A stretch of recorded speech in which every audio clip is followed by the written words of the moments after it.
በስመ አብ ወወልድ ወመንፈስ ቅዱስ አሐዱ አምላክ ይትባረክ እግዚአብሔር አምላክ አበዊነ ዘአብጽሐነ እስከዛቲ ሰዓት ጥዕናና ህይወትና ሓልዩ ክሳብ ሰዓት እዚ ክሳብ ደቂቃ እዚ ንዘጽንሐ ናይ ቦታትና አምላክ ልዑል ባሕሪ እግዚአብሔር አምላክና ዝኸበረን ዝተመስገነን ይሁን። ቦናስ ናይ ገዳማዊ ህይወት ልክነግሩና ዝኾነ ሕቶ ዝፈጥረና ቃል ኣለሞ ያው እሱ ክትነግሩና በከመ ነበረ حد حتى للناس يكحتم كما زنبر عسى وستيبس يموت كما هو منكوساته صوبا يوصو مكانهم وينوه نبيره بعالم يحصص تغستومو امصمنا وهدات زبل كافتناي منكوسات تاريخ زناغر مصحف جنات زبل صحف لهم زيس كما ايو نايزي ترجم كنغرنا بكما عسى زنبر وستيبس يموت ዓሳ ኣብ የብስ ማለት ደረቕ ቦታ ማለት እዩ። ናብ ማይ ዘይብሉ ቦታ ደረቕ ቦታ እንተወፂኡ ከም ዝመውት ከማሁ መነኮሳቲሂ ሶበ ነበሩ ውስተ ዓለም ይሐጽጽ ትዕግስቶም እምጽሙና ወህድአት መነኮሳት እውን ካብ ገዳም ወፂኦም ካብ በዓቶም ማለት በዓቲ ገዳም እዩ። ካብ በዓቶም ወፂኦም ኣብ ካልእ ቦታ ዝነብሩ እንድሕር ኮይኖም ወያነውሁ ብፍላይ ድማ ነዊሕ ግዜ ዝጸንሑ እንድሕር ኮይኖም ይሐጽጽ ትዕግስቶሙ እቲ ዓላምኦም ንምፍጻም ትዕግስቲ ይስዕኑ ኢሉ እዚ ቃል እዚ ዝተናገሮ ኣባ እንጦንስ እዩ። ኣባ እንጦንስ ንደቁ ክመክር እንተሎ ካብ በዓቶም ንኸይወፁ ኣብ በዓቶም ኮይኖም ዝመጸም ፈተና ንክቋወሙ ወይ ከዓ ንክጋደሉ ትሩፋት ንክሰርሑ ዝወፅሉ ዓላማ ንክፍጽሙ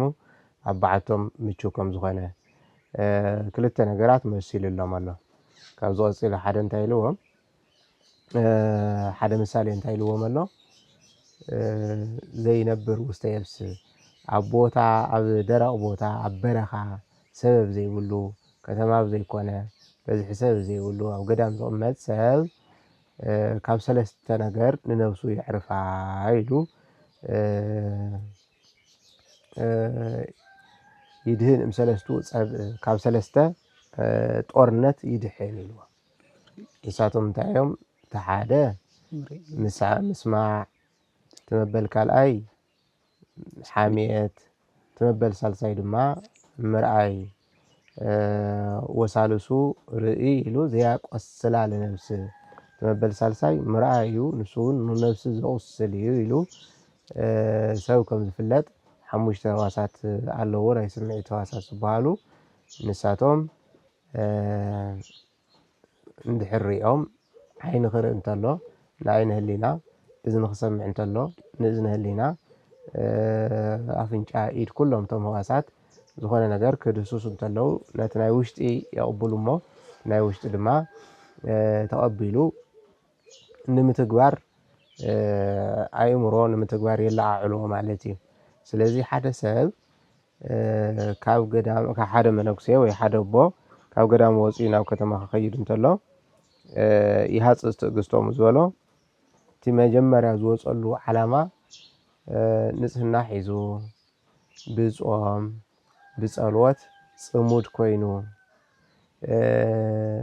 ካብ ዝኽደን ካብ ዝልበስ ካብ ዝብላዕ ካብ ዝስተ ርሒቑ ዝተነዓቐ ተኸዲኑ ዝተነዓቐ ነገር በሊዑ ኣብ ኣልባሌ ቦታ ማለት ኣብ ተራ ቦታ ክድቅስ ዝጸበቐ መደቀሲ ዝጸበቐ ዝብላዕ ዝጸበቐ ዝስተ ንኸይረክብ ንኸይርኢ እዚ ኣይደልዮን ኢሉ ወሲኑ ገዳም ኣትዩ እዩ። ስለዚ ተወሲንዎ ዝኣተወ ዓላማ መጀመርያ ወሲኑ ዝኣተወ ዓላማ ካብቲ ቦትኡ ክወፅእ እንተሎ እቲ ዓላማ ንምፍጻም ስለ ዝኸብዶ ትዕግስቲ ይስእን ጽሙና እውን ይስእን። ንኣብነት ኣብ ከተማ ሓደ መነኩሴ ወፀ ንበል እሞ እንታይ ዝኸውን መጀመርታ ብፍላይ ኣንደበት ሃልይዎ ጽቡቕ ናይ መንፈሳዊ ምግባር እንድሕር ሃልይዎ ናይ ትምህርቲ ክእለት እንድሕር ሃልይዎ ናይ ምንዛዝ ክእለት እንድሕር ሃልይዎ ሰብ ኩሉ ናብኡ እዩ ዝመፅእ ምንም እሞ ይስራሕ ካልእ ንፀሎቱ እውን ባዕሉ ዕንቅፋት እዩ ናይ መነኮሳት ዘውፅሕዎም ፀሎታት ኣለዉ ብግዜያት ዝተወሰነ ፀሎት ኣለዎ ስለዚ እቲ ፀሎቱ መዓዝ የውፅሖ ድሕር ሰብ ንጉሆ ጀሚሩ ክሳብ ምሸት ተሓደ ባርከለይ ተሓደ ፀሎት ግበረለይ ተሓደ ወደይ ሕምኒ او ሓይምዎ ተሓደ ጓለይ ሓሚማትኒ ተሓደ ነገር ናበለ ዝመፆ እንድሕር ኮይኑ ኣብቲ ኣገልግሎት ይዝውዕል ዘሎ እምበር ኣብቲ ናይ ባዕሉ ፀሎት ኣይውዕልን እዚ እንድሕር ኮይኑ እሱ እውን እናረኣየ እናሰምዐ መጀመርያ ብፅቡቕ መንሽምኮ ጅምሮ ይኽእል እዩ ነቶም ቆልዑ ብምሕዛን ነቶም ዓበይቲ እውን ብምርህራን ብምሕዛን ክጅምሮ ይኽእል እዩ ካብኡ ግን ናይ ምንታይ እዩ ዝወስዶ ናብ ምስልቻው ናብ ድኻም ናብ ሃኬት ሕዚ ኣብ ስራሕ ውዒለ ፀሎት ይፅንሓለይ ስግዳን ይፅንሓለይ ናብ ዝብል ከእትዎ ይኽእል እዩ እዚ እንድሕር ኮይኑ ድማ ትኹፉእ ነገር ሰይጣን ዝፈትዎ ዝሓስካዮ ምስዳድ እዩ መጀመርያ ስለዚ ፀሎት ጀሚርዎ ዝሒዝዎ ዝነበረ ፀሎቱ እንድሕር ኣቋሪፁ መጀመርያ ነቶም ካልኦት ፈተናታት ስዒቡ ንዘምፆም ፈተናታት ፀላኢ ምቁቋመ ይኽእልን ካልእ ድማ ዓንቶ ከም ዝተባሃለ እቶም ፈተናታት ዝመፁ ሕዚ ናብ ገዳም ኣቦታት ኣብ ገዳም ክምስርትሉ ዝገበሩ መነኮሳት ናይ መነኮሳት መቐመጢ ኣብ ገዳም ክኸውን ዝተገበረ ምክንያት ንምንታይ እዩ ካብ ዝረአ ነገር ክትርሕቕ እዩ መጀመርያ ካብ ዝረአ ነገር ካብ ትሪኦ ነገር ንስጋ ዕንቅፋት ክኸውን ዝኽእል ነገራት እንድሕር ርሒቕካ እንድሕር ዘይረኣኻ ነቲ መንፈሳዊ ተግባርካ ሓጋዚ እዩ እንድሕር ዘይሰማዕካ እውን ከምኡ ስለዚ እንድሕር ዘይረኣኻ እንድሕር ዘይሰማዕካ ናብ ሓሜት ኣይተኣቱን እንድሕር ርኢኻ እንድሕር ሰሚዕኻ ግን መጀመርያ ክትነቅፍ ኢኻ ክትሓሚ ኢኻ ትርኢ ኣለኻ ትሰምዕ ኣለኻ ንስኻ እውን ናብቲ ተግባር ንሱ ምእታውካ ስለዘይተርፍ እንታይ እዮም ገይሮሞ ዘወረብ ዝበለ ቦታ ልክዕ ድፋዕ ማለት እዩ መዋግኢ እዩ ከምዚ ናይ ዓለማዊ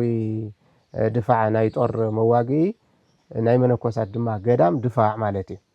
ስለዚ ኣብ ከተማ ከይደ ክዋጋእ እየ እንድሕር ኢልካ ካብ ድፋዕ ወፂኻ ክዋጋእ እየ ማለት እዩ መከላኸሊ ዘይብልካ ማለት እዩ ስለዚ መከላኸሊ ዝሓዘ ድፋዕ ዝሓዘ ክዋጋእ ይኽእል እዩ ከጥቅዕ እውን ይኽእል እዩ ድፋዕ ዘይብሉ መከላኸሊ ዘይብሉ ኣብ ሜዳ ኮይኑ ዝትኩስ ሰብ ግን የግዲ ወይ ክሞት ወይ ክቆስል እዩ ተወቂዑ ክቆስል እዩ ስለዚ እንተዘይ ሞተ እኳ ምውቁዑ ይተርፋል ስለዚ እንታይ ክኸውን ዝግብኦ ናብ መፍትሒ ክንከይድ ዘለና ቁሱል ናብ ምንታይ ትወስዶ ናብ መሕከሚ ቦታ ስለዚ ዝቆሰለ እውን እኳ እንተኮይኑ ተኾነ እንተይቆሰለ ተሎ ክምለስ ኣለዎ እንተኮይኑ እንተቆሲሉ እውን እኳ ተመሊሱ ኣብ ገዳሙ ተሓኪሙ ክድሕን ኣለዎ እምበር ብትክክል ኣብ ዓለም ተቐሚጠ እናረኣኹ እናሰማዕኹ ንጽህናይ ሒዘ እናበላዕኹ እናሰተኹ ንጽህናይ ሒዘ ብንጹህ ልቢ ክነብር እየ ምንም ዕንቅፋት ኣይረኽበንን ማለት እዚ ንመጽሓፍ ሓሳቡ ምግባር ሕዚ ክልተ ነገር ክንሕዚና ማለት እዩ ወይ በአንጦንስ ተጋግዮ ኣሎ ወይ ንሕና ተጋጊና ኣለና ስለዚ ትገይጋ መን ከም ዝኾነ ባዕልና ክንፈርድ ኢና ማለት እዩ ናው እንተሎ ናይ መነኮሳት ማዕርጋት ኣለዉ እቶም ማዕርጋት ንሳቶም ኣብ ገዳም ኮንካ ዞር ኢልካ ካብ ሰብ ተገሊልካ ዝርከቡ እዮም ስለዚ እዚኣቶም ክመፁ ኣይኽእሉን እዚ ንጽሓ ነብሲ ንጽሓ ስጋ ንጽሓ ነብስ ንጽሓ ልቡና ዝበሃሉ ሰለስተ ማዕርጋት ነንባዕሎም ሰለስተቶም ክልተ ሰለስተ ዝሓዙ ቶም ተሓደ ድማ 4 ዝሓዘ 10 ማዕርጋት ኣለዉ እዚኣቶም እውን ኣብ ካብ በዓቲ ወፂኻ ካብ ድፋዕካ ወፂኻ ዝርከቡ ኣይኮኑን ንምንታይ ሓደ ወታደር ኣብ ድፋዕ ኮይኑ ይዋጋእ ይመርሕ ተወሰነ ግዜ ጸኒሑ 10 ኣለቃ ይኾን ካብኡ ተቐፂሉ ናይ 10 ሓለቓ ተባሂሉ 50 ሓለቓ ተባሂሉ 100 ሓለቓ ተባሂሉ ገለ እናተባሃለ ደረጃታት እናተወስኸሉ ይኸይድ ኣብ ምንኩስና ሂወቱ እውን ከምኡ እናተዋሃብዎ ዝኸዱ ደረጃታት ኣለዉ እዚ ኣይኮነን ናብቲ ደረጃ ከኣቱ أكون عندنا في درجة خاطو كافت علماوي نتحته وين درجة كوردي خيلي درجة كوردي خيلي نمنتايت علماوي بحقن بسرعتني زخير زلا إتي منوكسي جن عاوزي بوتو سلازلا عاوزي بوتو سلازلا خمت عاسا خفتا ماين توصيو منوريتو تا عاسايا كافتا عاسا ندحر وصي جن هيوتي كافتا بحتا منوريتو تا بحريا كافتا بحر ندحر وصي جن هيوتي ولن منوسيون اندحر زن معرقات زياتن كرخبن كوينو اندحر بحقي زوصلو علامه كفصم كوينو او قدامو يقوم زلو ምናልባት እኳ ታይዳ ኣብ ገዳም ካብ ገዳም ወፃ ዘለው ኣቦታት ኣለው ብዙሓት ዝተጠቀሙ ሰባት ኣለው እኳ እንተይልና ንሱ እንታይ ይከውን ዝግብኦ ካልእ ሕቶውን ምስኡ ተጎናዊ ቤተክርስትያን ዳኣመን ከገልግላ ዝብል ሕቶውን ክልዓል ይኽእል ስለዚ ቤተክርስትያን ዘገልግል ቦቦታት ተመሪጹ ዝበቃዐ እዩ ይኾን እዩ ይግባእ እዩ ተባሂሉ በስነ ምግባሩ ብብቅዓቱ ተመርሚሩ ንስልጣን ተሓሪዩ በቤተ ክህነቱን ሕቶ ቀሪቡ ካብቲ ገዳሙን ተመልሚሉ ከይዱ ከገልግል ይኽእል እዩ ተዘይ ኮይኑ ኣነ ዝሓሽኩ እናበልካ ናብ ስራሕ ከይድካ ኣቲኻ ቁም ነገሩ ነፍታ ቤተ ክርስቲያኑ ቁም ነገር ክስራሕ ኣይኽእልን ንባዕሉን ህይወቱ ኣባላሽው እንተዘይ ኮይኑ ምንም እኳ ዝረአ ነገር ከለኹም ዝኾይኑ ወዲቑ ዝበሃል መንሽም እኳ እንተዘይ ሃለወ ግን መንፈሳዊ ትሕዝቶ ዘይብሉ ኣብ ኣገልግሎት ጥራሕ ተመስረተ ኣብ መንፈሳዊ ትሩፋት ወይ ካፍቲ ጸጋ ግን ዝረሓቀ ምንም ጻባ ዘይብላ ላሕሚ ኮይኑ ላሕመላትን ግን ጻባ ይብለይን ዓይነት ኣካይዳ ክኸውን ዝኽእል ስለዚ ንምንታይ ደኣ ዝወጸሎ ገለ ክንተለና ንኩሉ ብጅምላ ኩሉ ሰብ ረሲሐሎ ሓሚቆሎ ሓጢያት ሰሪሐሎ እኳ እንተዘይበልና ጽድቅ ንምስራሕ ግን ሓጋዘ ይኾነ ቦታ ይረኸበን ናይ ጽድቅ መስርሕ ቦታ እውን ስለ ዘይኮነ ገዳማትና ዕቢና ገዳማትና ማዕቢልና ኣብ ገዳምና እንተንኸውን ይመልክዕና ተዘይ ኮይኑ መልክዕ ይውል ስሩን ክትረአ ተለኻውን ዝጠፍአ ግመል ኢኻ ትመስል ኣብቲ ከተማ ክትረአ ተለኻ ብጣዕሚ ከቢድ ነገር እዩ እሺ እሞ ያው ካፍቲ ኣብ ገዳም ኮይንካ ካብ ዝርከቡ ማዕርጋት ሰለስተ ኣለው ኢሎም ንጽሃ ስጋ ንጽሃ ነፍስ ንጽሃ ልቡና ኢሎምና ነይሮሞ ካብዞም ሰለስተስ እቲ ሓደትና መጀመርያ ደ ክነግሩና ንሓትት ማለት ይንገሩና ንጽሃ ስጋስ ከመይ እዩ ከመይ እዩ ሰብ ንጽሃ ስጋ ማለት እንታይ እዩ ከመይ ይኽእል ክበጽል ጽቡቕ ንጽሃ ስጋ ንኣብነት ሰውና ብቁጽሮም ክንቆጽሮም ተለና ሰለስቲኦም ንጽሃ ስጋ ንጽሃ ነፍስ ንጽሃ ልብ ሰለስቲኦም ቶም ክልተ ሰለስተ ሓደ ኣርባዕተ ኣሎ ኢለ ነይረ ኣብ ንጽሃ ስጋ ሰለስተ ኣለዉ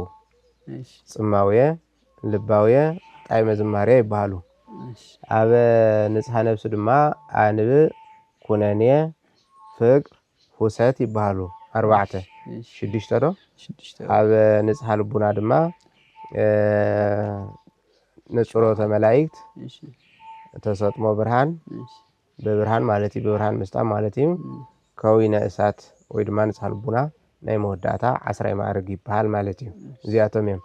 ስለዚ ቶም ኣብ ንጽሃ ስጋ ዘለዎ ሰለስተ መጀመርያ ንምርኣይ ናይ መጀመርያው ንጽሃ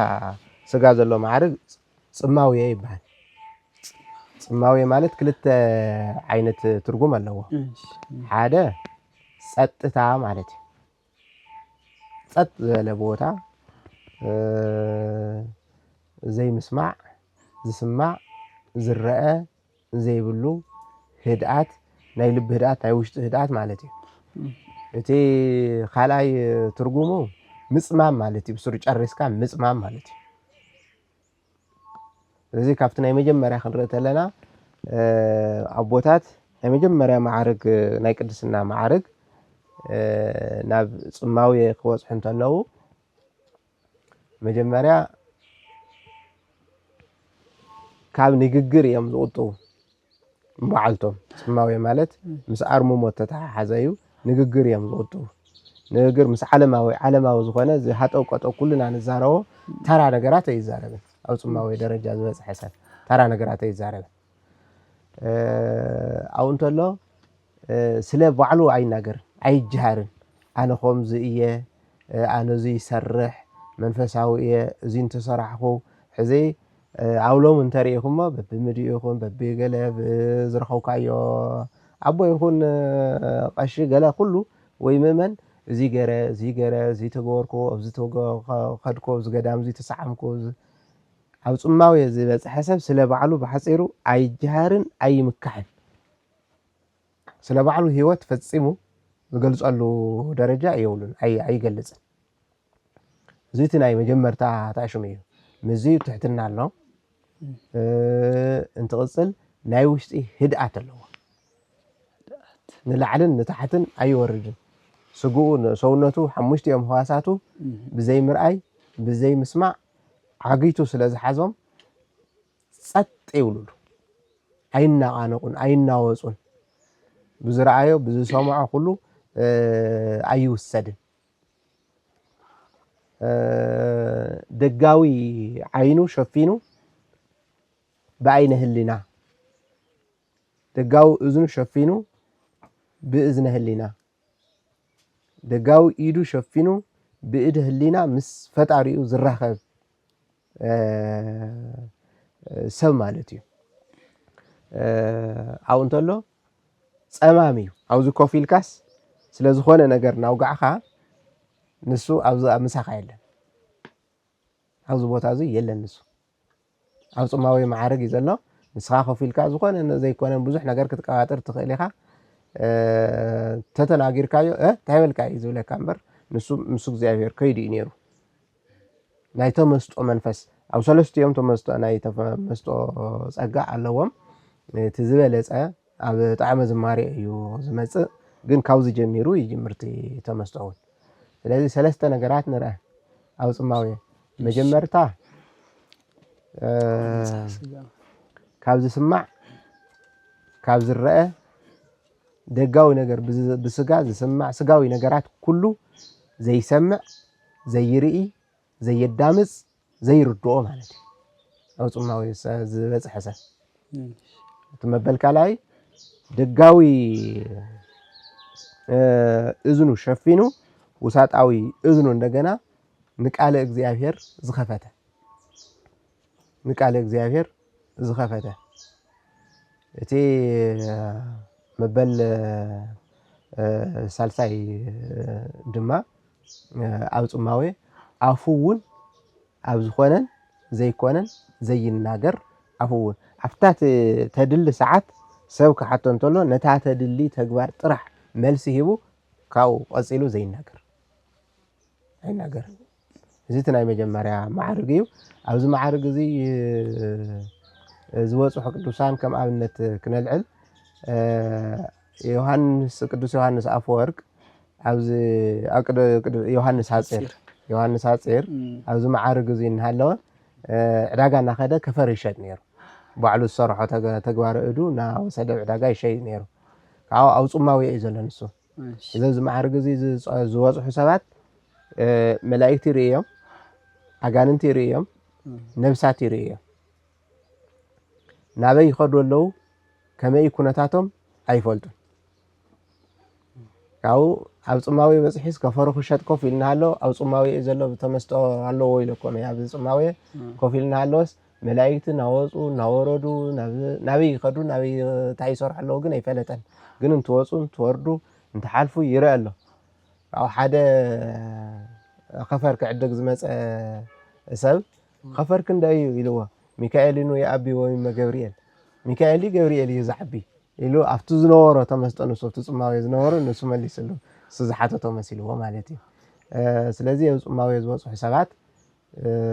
ካብ ኣፍኣዊ ምስማዕን ምርኣይን ዝረሓቁ እዮም እንትቕጽል ደጋዊ እዝኖም ዝደፈኑ እዮም ካብኡ ራእያት ድማ መንፈሳዊ ዞም መላእክት ነብሳት ረቂቃን ፍጥረታት እውን ዝርእዩሉ ማዕርግ ማለት እዩ ተመበልካ ላይ ልባዊ ይባሃል እዚ ብጣዕሚ ዝረቀቀ ማለት እዩ መጀመርያ ስነ ፍጥረት ኣብ ዘለዎ ንስነ ፍጥረት በብ ስነ ፍጥረቱ መርሚሩ ዝርዳእ ልባዊ ማለት ብርዲት መበልካ ላይ መላእክት እውን ወሪዶም ናብ ምንታይ ይኸዱ ኣለዉ እንታይ ይሰርሑ ኣለዉ ናበኦም ተላኢኾምውን ዝፈልጥ ማለት እዩ መበል ሳልሳይ ኣብ ንባብ ኣብ መጻሕፍቲ ርድኢቱ ኣብ ኣገባብ ዘይኮነስ ኣብቲ ቀጥታዊ ስኢሉ ዘሎ ትርጉሙ ዘይኮነስ ኣብቲ ውሽጣዊ መልእኽቱ ኣብቲ መንፈሳዊ መልእኽቱ ርድኢት ዝገብር ርድኢት ዘለዎ ማለት እዩ ለበወ ምስተውዓል ልቢ ገበረ ኣስተውዓለ ክኾን እዩ በዚ ግሱ ስለዚ ኣብዚ ዝበፅሐ ኣብ ልባዊ ማዕረግ ዝበፅሐ ኣቦ ወይ ሓደ ቅዱስ ዝጠፍኦ ነገር የለን ኩሉ ነገር ይግለጸሉ ትመበል ሳልሳይ ናይ እግዚአብሔር ቃል ወይ ከዓ መለኮታዊ ጸጋ ብጸጋ ዝተውሃቦ ኣምላክ ዘበጸጋ ዝኾነ እግዚአብሔር በባህሪው ዝፈጠሮም ወይ ዝፈልጦ ፍልጠታት ኩሉ ዝሰብ እንደገና ብጸጋ ዝፈልጠሉ እዚ ንኣብነት ዮሐንስ ዮሐንስ ኣረጋዊ መንፈሳዊ ማር ይስሐቅ እዚኣቶም ኣብ ልባዊ በፂሖም እናሃለዉ ዝወሉና ቃላት ኣሎ ንኣብነት ዮሐንስ ማር ይስሐቅ እንታይ ኢሉ ኣሎ ወሰወ ትፈቅድ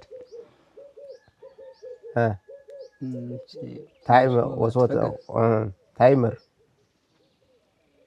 ብከ መምህር ወሰማይት ማእፈኣ ዘይመርሃው ለልብከ ኣብ አንክሮተ እግዚአብሔር እዚ መምህር እንድሕር ደሊኻ ሕቡእ ነገር ኣይኮነን ስነ ፍጥረት እኒካ ስነ ፍጥረት ተመራሚርካ ብስነ ፍጥረት ተማሂርካ ክትጸድቕ ትኽእል ኢኻ ክትምሃር እውን ትኽእል ኢኻ ክትፈልጦ ዝግባእካ ነገራት ብዙሕ ነገር ክትፈልጥ ትኽእል ኢኻ ኢሉ ኣብ ልባዊ በፂሑ ስለ ዝነበረ ብስነ ፍጥረት ኩሉ ነገር ምስተውዓል እዚ ስነ ፍጥረት ንሕና ነቲ ሓደ ንዕቆ ነቲ ሓደ ንኽብሮ ነቲ ሓደ ንጸሎ ነቲ ሓደ ንፈትዎ ነገር ኢና ኣብኡ ዝበፅሐ ግን ኩሉ ስነ ፍጥረትስ ንምንታይ ከም ዝተፈጠረ እንታይ ዓላማ ከም ዘለዎ ስነ ፍጥረት ብምሉኡ ካብ ላዕሊ ጀሚሩ ካብ ዓብይ ፍጥረት ጀሚሩስ ክሳብ ዛደቅ ኣውፃፅስ ንምንታይ ዓላማ ከም ዝተፈጠረት ይፈልጥ ማለት እዩ ስለዚ ኣብ ልባዊ ዝበፅሑ ሰባት ዝሰርሕዎ ስራሕቶም ብምሉኡ ብዘይ ዕንቅፋት ይፍጽሙ ክጅምሩ እንተለዉ መወዳእቱ ይፈልጥዎ ንዝኾነ ስራሕስ መወዳእቱ መጀመርቱን መወዳእቱን ንዓኣቶም ሓደ እዩ ስለዚ ኣብዚ ደረጃ እዚ ክወፅሑ ተለዉ ሰይጣን ብተፈላለየ ውግእ ይመጾም እዩ ብዝተፈላለየ ፈተና ይመጽእ እዩ ናይ ጸላኢ ፈተና እውን ከመይ ገይሮም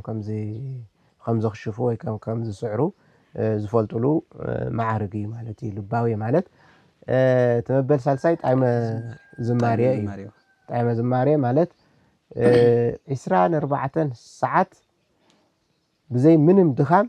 ምጽላይ ምምስጋን ኣመስጊንካ ዘይ ምስጋን ሽዑ ናይ ስጋ ሕማም ኣይስምዐካ ኣብቲ ማዕርግ ንሱ ዝበፅሐ ቅዱስ ናይ ስጋ ስምዒት ኣይስምዖን ናይ ስጋ ስምዒት ማለት ጥሜት ሕማም ዞም ብስጋ ድኻም ኩሎም ነገራት እዚኣቶም ኣይስምዕዎን ኣብነት ሓደ ቅዱስ ክንፀውዕ ንኽእል ኢና ቅዱስ ያሬድ ብተመስጦ ተመሲጡ ናዘመረ እንተሎ ወይ ናመስገነ እንተሎ ንጉስ ገብረ መስቀል እግሩ ወጊእዎ ነይሩ ጦሩ ዘይረኣየ ወይ ከም ዝወዓለ እንተይረኣየ እግሩ ወዲኡ ኣብ እግሩ ተኺልሉ ነይሩ ካብኡቲ ናይ ቅዱስ ያሬድ እግሪ ደም እናፍሰሰ ቅዱስ ያሬድ ግን ኣብቲ ምስጋና እዩ ነይሩ ኣብቲ ደም ምንም ስምዒት ኣይነበሮን ኣብቲ ቁስሊ ምንም ስምዒት ኣይነበሮን ኣይፍለጦን መወዳእቱ ምስ ተመለሰ ጠሚይዎ ምንዋሩ ቆሲሉ ምንዋሩ ዝፍለጦ ድሓር እዩ ዘይፍለጠሉ ግዜ ኣሎ ድሓር ኣብቶም ንጽሓ ልቡና ምስ በፅሐ ኣብዚ ናይ ንጽሓ ልቡና ምስ በፅሐ ዘይፍለጠሉ ግዜ ኣሎ እዩ ሕዚ ግን ገና ስለ ዘሎ ምስ ተመለሰ ካብቲ ምስጋና ካብቲ ተመስጦ ምስ ተመለሰ ዝስምዓሉ መጀመርያ ግን ምንም ኣብ ምስጋና እናሃለወ ስለ ምብላዕ ዘይጭነቕ ስለ ምስታይ ዘይጭነቕ ስለ ክብሪ ዘይጭነቕ ስለ ኩሉ ነገር ኣብ ዓለም ዘሎ ነገር ገዲፉ ብሰማያዊ ነገር ዝምሰጥ ስጋዊ ነገራት ብሙሎም ንዕኡ ከንቱ ንዕኡ ከም ኢምንት ምንም ቁፅር ዘይብሎም መንፈሳዊ ጥራሕ ዝሕጉሶ ኣብ መንፈሳዊ ተግባር ጥራሕ ትኹረት ዝገብር ስለ ስጋዊ ትኹረት ምንም ዘይርድኦ ነጊርካዮ እውን ዘይርድኦ ነጊርካዮ እዚ ዝጥቕመለ ኢልካ ስለ ስጋውንስ ምንም ንዕኡ ትኹረት ዝህቦ ጥራሕ ዘይኮነስ ኣይርድኦን እውን እንታይ እዩ ዝብለኒ ዘሎ ኢሉ ብሕቶ መልክዕ ካልኣይ ዘቕርበልካ ንባዕልካ እና ኣብ ጣዕመ ዝማሬ ተመስጦ እዩ ዝቕድሞ ካብኡ ምስጋና እዩ እቲ ምስጋና ድማ ብደስ እናበሎ ከም ደስ ኢልካ ትምገቦ ምግቢ እዚ ስኢልካ ከም መሰል እምበር ደስ ኢልካ ትምገቦ ምግቢ ምስ ፀገብካ ትፀልዖ ኢኻ እዚ ግን ዘይቋረፅ ደስ ዝብል ምግቢ ግን ድማ ዘይቋረፅ በሊዕካዩ ከብድካ ዘይነፍሕ ከምኡ ዝበለ ምግቢ ብቻ ኣብ ምድሪ የለን ዘይነፍሕ የለን ዘይመልእ የለን በሊዕካዮ ኣፍካ ዘይስልቹ የለን ተዝህሉ ግን 24 ሰዓት ተትበልዕስ ከብድካ እውን ዘይመልእ ኣብ ኣፍካ እውን ጣዕሙ ዘይቕይር እንተዝህሉ ከምኡ ማለት ስለዚ ጣዕመ ዝማሬ እቲ ናይ ንፅሃ ስጋ መበል ሳልሳይን ናይ መወዳእታን እዩ ንማለት እዩ እቶም ካልኦት ካሊእ መዓልቲ ቀስና ክንሪኦም ንሎሚ ኣብዚ ይኣኽለና ቃል ህይወት ይስመዐልና ኣቦና